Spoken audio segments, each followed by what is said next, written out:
Et salut tout le monde, c'est Alexis et on se retrouve aujourd'hui pour le deuxième épisode de la série Focus Championnat. Alors dans cet épisode, on va parler du championnat allemand, la Bundesliga. Pour commencer, je vais vous parler de la course au titre et aux places qualificatives en Ligue des Champions et en Europa League. Ce qu'il faut savoir, c'est que tout d'abord en Bundesliga, les 4 premiers sont officiellement qualifiés à la phase de groupe de Ligue des Champions, le 5e est également directement qualifié aux phases de groupe de la Ligue Europa et la 6e se doit de jouer les barrages de la Ligue Europa. Donc actuellement premier, c'est le Bayern Munich qui possède 42 points.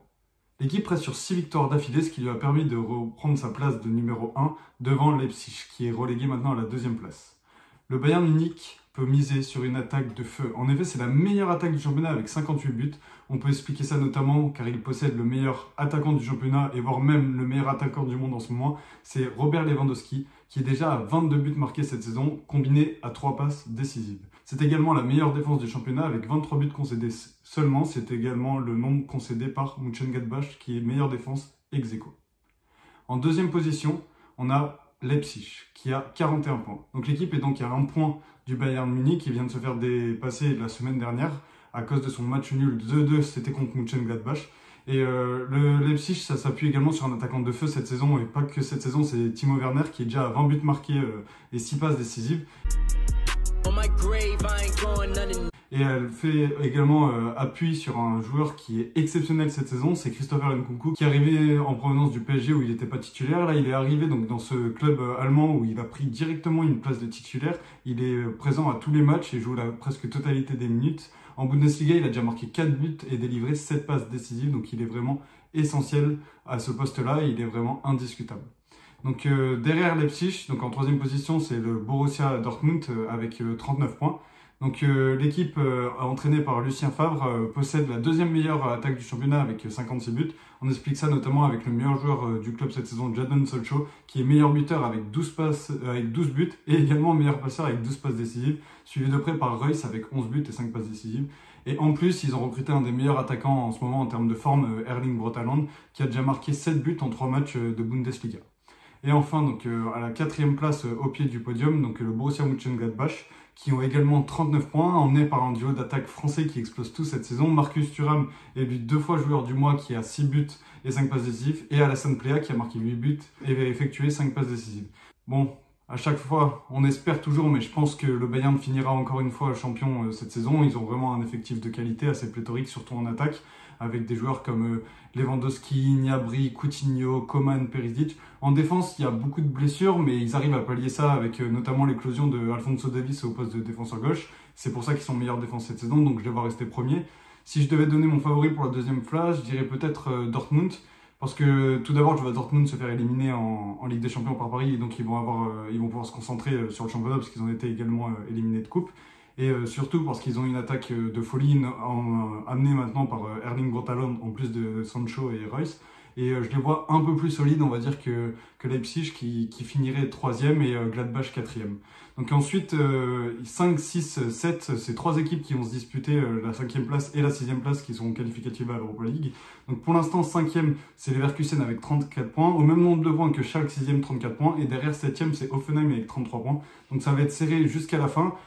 Pour moi, je verrais peut-être, j'espère que Schalke finirait 5e et accéderait directement à la Ligue Europa, et je vois bien Leverkusen finir 6e et jouer les barrages. Schalke qui est emmené par Amin Harit, l'ancien Nantais, qui est aussi étincelant cette saison. Et pour Leverkusen, ils comptent dans leur rang l'ancien parisien également Moussa Diaby qui joue ailier. Et il y a aussi Leon Bailey qui est le meilleur joueur de ce club. Donc je verrai Hoffenheim malheureusement finir 7e au pied d'une place qualificative en Europa League. Donc maintenant pour parler du maintien.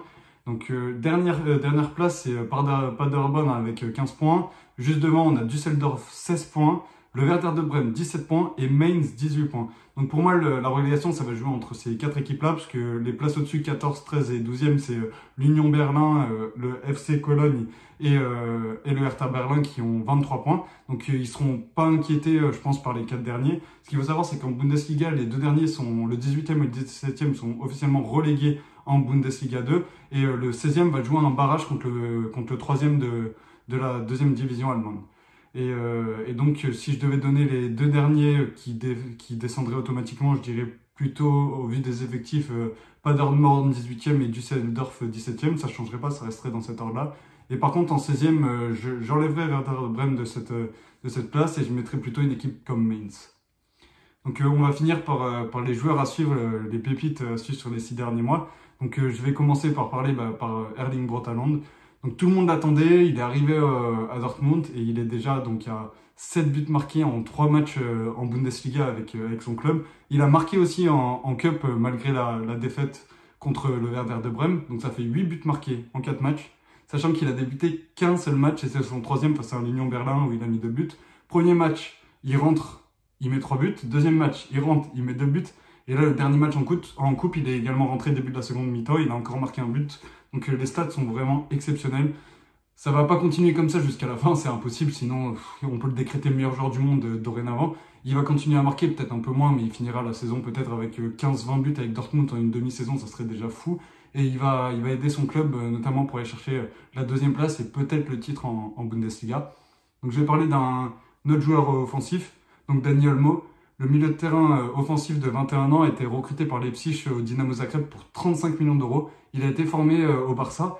Le Barça était également dessus pour le recruter, mais il a décidé de rejoindre Leipzig. Et il a marqué en coupe.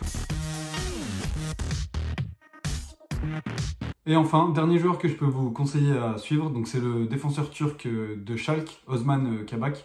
Donc il a été recruté l'été dernier en provenance de Stuttgart où il évoluait notamment avec Benjamin Pavard. Et depuis quelques mois, il est maintenant titulaire indiscutable avec Schalke. Il est précieux notamment en contre-attaque où il en stoppe de nombreuses grâce à sa vitesse et à sa qualité athlétique et physique.